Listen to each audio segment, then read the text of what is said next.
Miss Morris? Yeah? My name's Duffy, Special Agent Duffy. This is Special Agent Wells. Okay. We'd like to ask you a few questions. What's this about? Miss Morris, we'd like to talk a little bit about the firm that you work for. Well, what about it? What about it? What is Well, we're interested. We're with the FBI, and we're in the middle of a pretty sensitive investigation at the current time. And Okay, well, we're trying to reach out to people I who are understand, in but the listen, I'm firm. not going to have this conversation here. I'm not going to have it without my attorney, so. Well, let me just run this by you. No, I'm really not interested in having the conversation without my before you attorney. say another word, just listen to me. Don't say anything. Just listen, okay? It's kind of a very, very sensitive issue, and there's probably going to be a lot of people implicated in some possible criminal activity in the near future. So you might be serving yourself well if you just take a few moments and talk to us. And if you don't want to do it now, maybe we can do it at a later date. Strictly confidential. Nobody will have to know that you're talking to us. Just something to think about. Did they say anything that showed you it was the leak? No, but you know. Okay, first, if it's the leak, I would confirm it. You got to give me some time. I don't want to get disqualified from any of you. If it's the leak, I've got to run the conflict here because we're likely to have a conflict on the leak case, or potentially could have it on the leak case. So we'd have to know. They don't have some obligation to tell you what the hell they want to talk. I mean, how they could just go talk to everybody in my firm and scare the living shit out of everybody, and there's nothing we can do about it? First of all, you're lucky that's all they did. They could have come in and taken your computers and left their business card and said, call us quickly. Might that not happen? That can happen Yes. often, and it may happen now, so we've got to move quickly. First of all, what I normally do is I back up Wait a everyone's minute. computers. Howard, this is a twilight zone. Nobody here has done anything. And if it is about the leak, and I get you got it corrected, but if it's not about the leak, that's even worse news because there's no possible explanation or criminal activity or anything this firm is involved in that would otherwise initiate this kind of whatever you call this stuff, a drop-by. And they can't just come and take your stuff.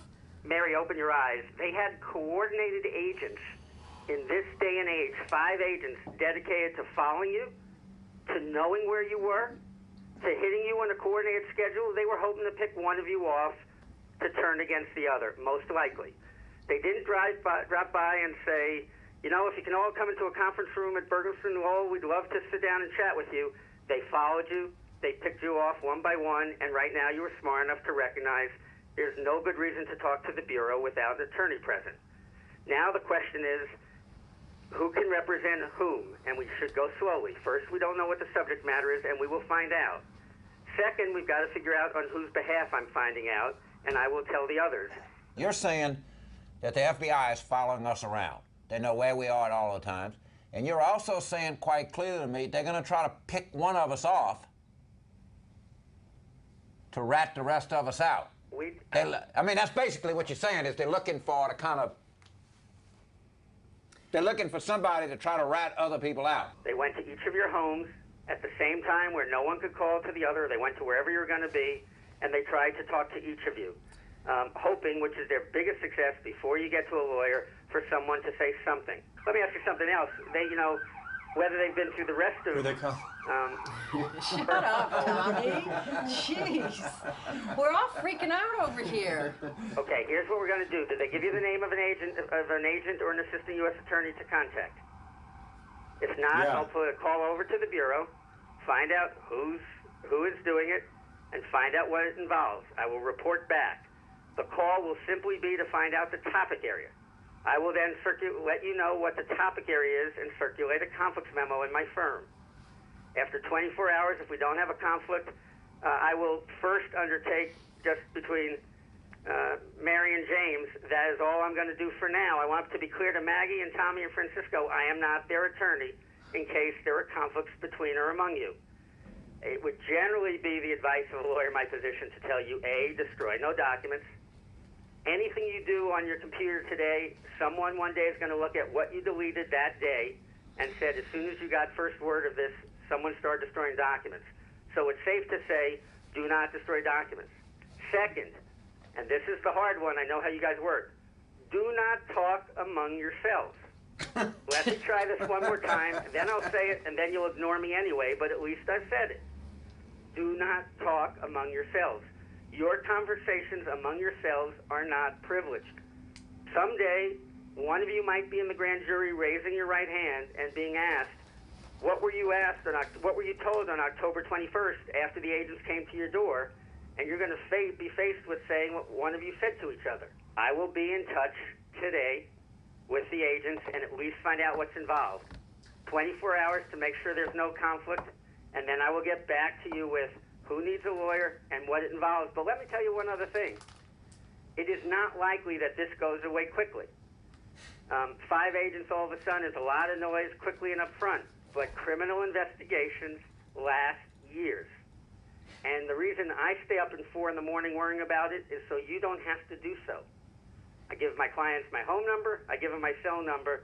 If you're very good at doing this, you stay up and worry, but I promise you I'm better at it. Again, remember one thing. The answers aren't likely to come quickly or easily, and so you've got to begin to slowly go about your business and let me start doing the worrying. Okay. Thank you. Take care, guys. Don't hesitate to call. If we can represent us. Just need Thanks, to call a Howard. lawyer, back I here. mean. Bye. Time out on the court, okay? It's established that we have been approached. Thank you. All right, we Well, have Francisco, been that's approached. why you make the the big word bucks. is out there. I'm at the Hay Adams Hotel this morning trying to have a lovely breakfast, and I'm approached. You're approached in the street. You're approached at Starbucks. You're approached in the parking complex. Look, it's on the street. Everybody knows it. Let's spin it to our advantage. How? What's John Street doing in Philadelphia right now? How do we spin to an advantage? Come sign up with us because we're under investigation by the FBI. If I were a politician, I'd say, yes, they're sending people to try to run me out of office. How am I going to go? I'm going to go to Exxon or somebody and say, hire us because we're under investigation. Don't answer that rhetorical question because we are not. Okay, but what we do need to talk about, can talk about, is business. Does anybody feel like doing that? I mean, the Shaw thing was right there. It was a fabulous pitch. They were right there. So, So- I mean, that we're all thinking this. I mean, is it a coincidence that the phone call from Shaw comes the same day we all get dropped by on by the FBI? You know how many fabulous pitches we've had that have been right there? And you were there at that pitch. You know you walk out of a room. You know what a good pitch is. It was your idea. But why not that client? And P.S. the Jack Quinn deal was your idea. We have great pitches. What I want to know is why And does Jack it Quinn always... listen, Yellow Mary. Trucking makes more money than fucking windmills. Mary. So it's not, sloppy seconds or whatever. We gave them the windmills. We thought we had Shaw. And the Quinn deal was you your thought we idea, had Shaw. So we Brainiac. don't. Let's talk about Edison. Yeah, look, there's so much energy business out there. Tom Kuhn is at Edison. Yeah, we worked with him. Maggie, one of your remember him? guys. He's a wonderful Alliance man. We of worked Energy together and on the Alliance. Yeah, he was economic the growth. Alliance guy. And I really think we should try to get into the Who we MTV got? liability All right, who- waiver. I mean, I do. I think what we there's need money to to get be to- made there. James, Bingham and can I Dorgan. hear what Maggie's saying? If we please? represent, I mean, I don't know, there's money to be made in the MTBE liability waiver business. There just is, and we can try to get into that business. The gasoline, Alliance of Gasoline Companies, I found there's a gasoline and automotive service dealers of America. We could represent a state. I just know that if we try to get into that, there's money there. What do you get in your omelets at the Hay Adams? Please. This will be a Gold fun leaf. joint project. I didn't know that you even knew him, Mr. Kuhn. You travel far and wide. So. That's fine, but I defer to your wisdom, and I'm sure that Maggie will be in full effect. My happy ass should have stayed in my own little cocoon world. But no, I had to go big time.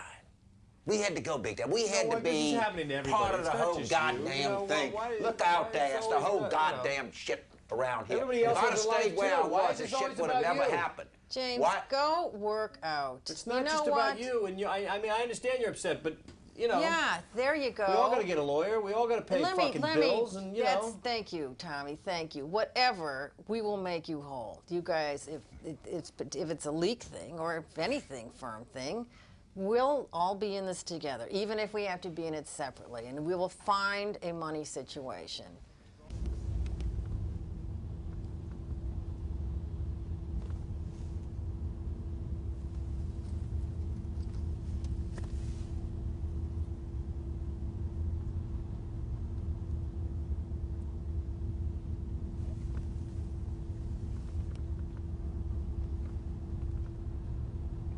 You know what's funny? I have to tell you, when you first came to the front, I just want to I'll just confess something because I feel awkward about it, but I, didn't get a chance to get to know you at all, and I didn't know anything about you or where you were from, and so I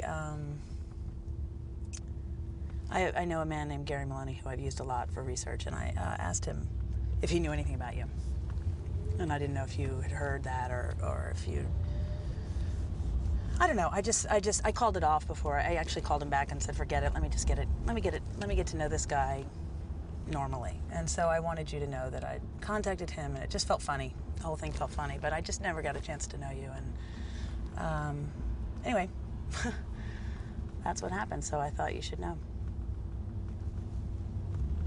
We have an alliance of 1,350 organizations that are right now, I think they're agriculture, they're labor unions, they're farm groups. They're all right now reaching out to the members of Congress with a message of, pass the energy bill, don't come home without it. And I think if the message is that you can go out to there are some 58 conferees, and then that they're going to be voting on this next week, and then after that the bill goes back to both the House and the Senate floors.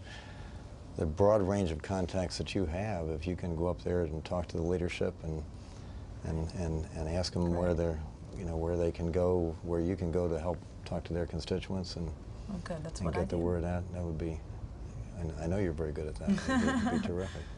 I'm saying something bigger again too, and I'm a bit of a goober about this. It's really time for the nation's psyche to see its Congress working together on something for the greater good. This ties into everything, as you just said: national security, economic security, job security. We look like we're unraveling here in Washington, and I'm not saying that on behalf of, with my partisan wings out. I'm saying as the nation needs something this big to get done by both sides coming together. I just think it's psychically something we need to get done. And you're a great guy to carry that message. Energy too. ought to be a bipartisan issue. It really is, and for the most part it is.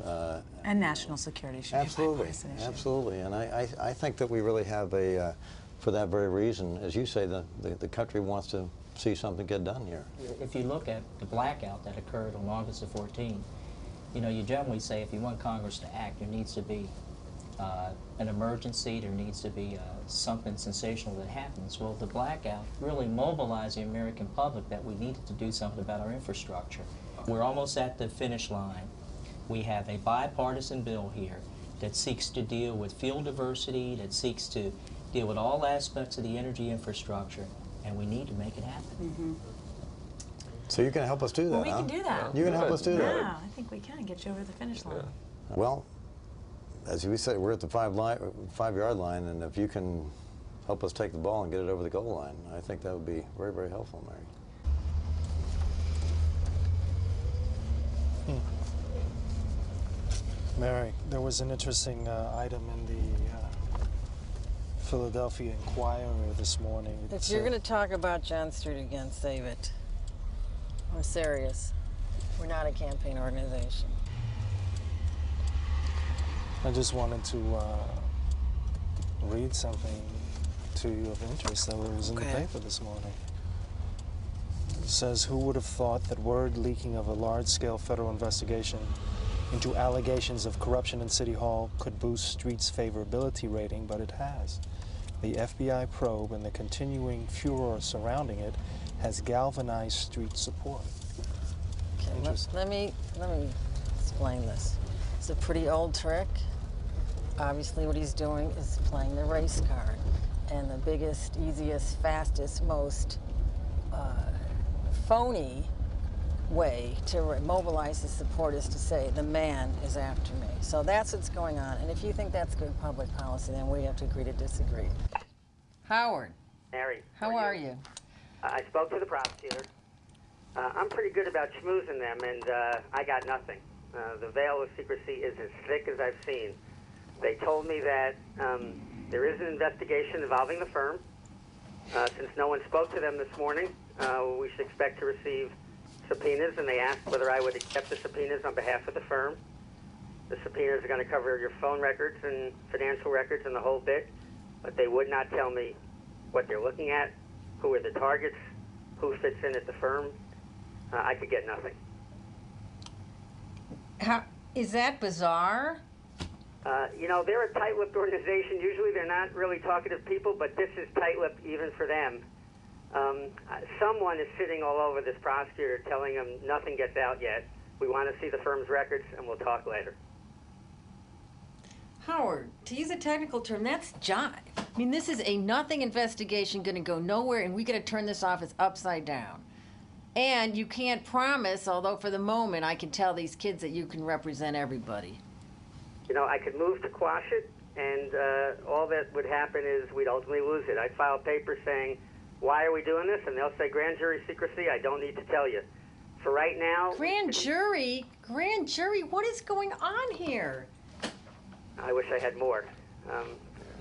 I tried my best. I literally wish I had more. Usually they'll say, you know, we're doing something, we'll get back. They were just, we want the records. And no one was willing to talk to us. We want the records. We can't confirm anything other than there's an investigation properly being conducted involving your firm.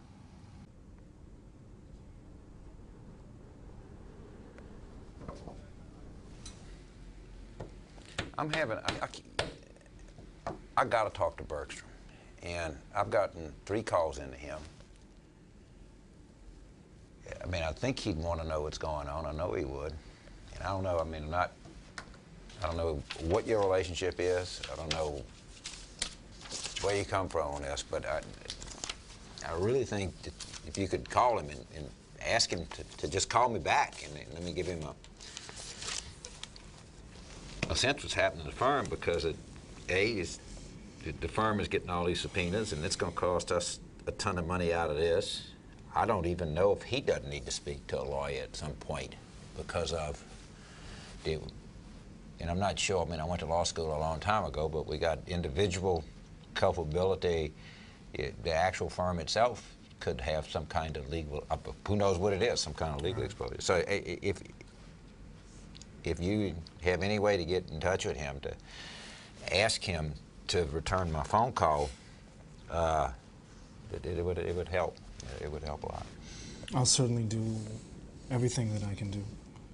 And, you know, your idea about this street thing, I'm actually, oddly enough, going up to Philly to campaign the street. Rendell called me and asked me to go up, and I did it, and I know the mayor. I'm glad to do it. Maybe, you know, maybe there's something there. And I do have a bias toward action. Because to sit here for 3 months, 6 months, and do nothing, I mean, let's go up there and let's see what these guys are doing. Well, let's get on the train and make it work. Well, Senator, I was just, listen, I have to meet with my people, you know, who obviously produce MTBE by the end of the day, and I was just wondering well, 2 things, the likelihood of, you know, a compromise on the opt-out waiver language, whether you guys will, you know, split the difference, and I just need to give those people a reasonable expectation by the end of the day. And if that is a likelihood, what we can do to help, you know, the firm has a lot of connections on both sides of the aisle, and we can offer our services to you. Well, ethanol is very, very critical to me. It's probably the single most important piece of the energy bill for me, and I'm telling you, I think this is just a last-ditch effort by MTB producers to slow the growth of ethanol. I understand the position, but the answer is no. We just can't do it. There's no way to. So has that been decided? That the language in the difference between the House bill and the Senate are. No, it hasn't been decided, but there are a lot of powerful special interests who would love nothing more than to kill the ethanol industry and allow MTBE to continue. And we've had pollution problems in California. We've had pollution problems in New York. I mean, this is a serious environmental as well as economic problem for us. We got to phase this thing out. And that's really one of the real final questions we've got to resolve in this bill. Lee. Hey, Tommy, how you doing? How are you? Pretty good, pretty good. How'd it go? What? Good. I just had a great sit-down with Daschle. Oh, great. And he seems open to the idea of a compromise. I think there's a lot of wiggle room there. Oh, so you think there's movement? You think we can get some movement? You think we can actually get what we want? I think so. I think that they'll come off that language a little bit. Okay, I have a meeting today with some of the board. Do you want me to bring them the good news now? Or do you want me What to... time's the meet? Give me till the end of the day to firm it up.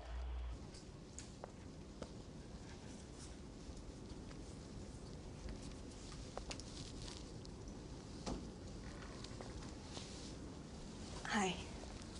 Hi, Alice. Just a second. Okay. I'm a little concerned about my job. Do I need to be looking? You know, to be honest with you, I think that we all are concerned. You're certainly not the only one here that is on edge. And I'll certainly share with you whatever information that I have, which might affect what you do here and how you do it. I would not suggest that you share this concern with anyone on the street or in your home. Do you understand? Of course. Alice? Yes. It's such a big opportunity. It's been so many years of trying to get this done, and as you know, now we're working with, I told you on the phone, we're working with Edison Electric. You got a big client? It's a big client. Good for you. Yeah, well, it's great. That's good. Especially this. Well, you got it at a very good time, because this is probably the most significant energy package we've had in decades, and something we've been working on for a long time. We've got to get it through. We're very close. I know, so close. We can't squander this opportunity. We've got Well, it could blow up. The electric section of this bill is important, and it was probably kind of stagnant. But when we had the brownout in August, right, and we had a lot of people lose power, and then everybody started saying, "Whoa, wait a minute, we've got to do some things. Right. We've got to improve our grid. We've got to make sure we have electricity available all across the country." Yeah. Absolutely. And maybe some reliability. We've got those things in the bill. I know. So just got to protect them now, right? So tell me what we can do to help. Tell me what. Work on. I think we're gonna get most all the Republicans. Some of the Democrats are trying to find excuses to be against it. Right. And so who's on the fence? You've got a lot of CEOs. You cover lots of various parts of the country. Have people contact them and say this is important. If you want to have reliability, if you want to have electricity in the future, you want to make sure you don't have brownouts. Right. You want to do some things going to help electricity. Frankly, for future generations, we need to pass this bill. Yeah, I agree. 87% of Americans are for it. I don't understand. I mean, it's just. Yeah, but it's easy. You get a great big bill. Yeah. It's got a lot of provisions. I know. You can find reasons to be for it, and you can Muddy find it. reasons to be against it.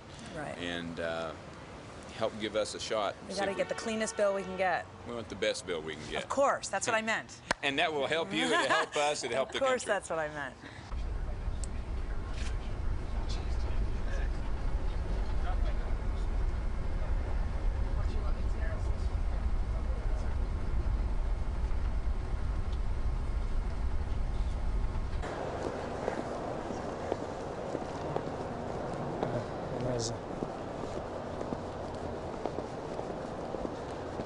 It's great to see you. Francisco Duprey. Absolutely. Congratulations in advance. I think people they look at the federal law enforcement and they say, catch terrorists, catch dope dealers, catch all these other people we got out here and stay out of politics and let us decide that.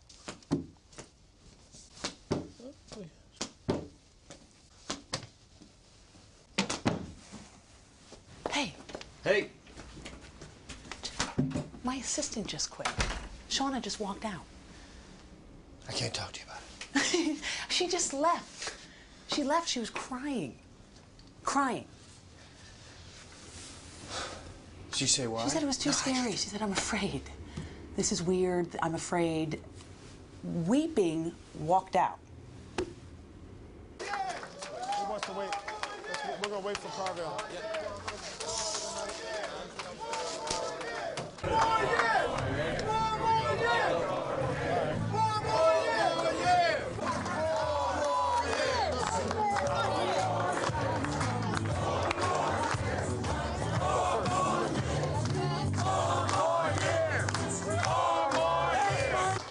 It's good to be here.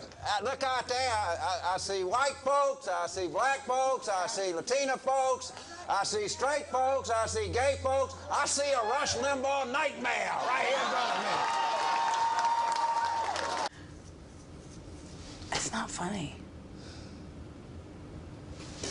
I mean, Are you getting an attorney? I can't talk to you about it. Don't say anything. What about you? Where are you going to go? I don't know. I can't talk about it.